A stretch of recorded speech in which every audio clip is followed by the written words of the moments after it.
Aku pernah mencoba menghapus namamu dengan tinta hitam yang tebal, dengan harapan tidak ada lagi bayang-bayangmu di lembaran baruku. Tapi lucunya, semakin keras aku mencoba menutupi, justru namamu yang paling terang menembus kertas itu.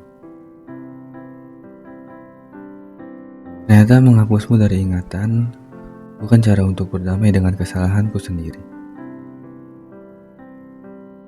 Aku berhenti menghapus. Sekarang, namamu kuizinkan menetap di sana, bukan sebagai luka, tapi sebagai pengingat bahwa aku pernah memiliki wanita seindah dan sebaik kamu. Dan aku terlalu bodoh sampai gagal menjaganya.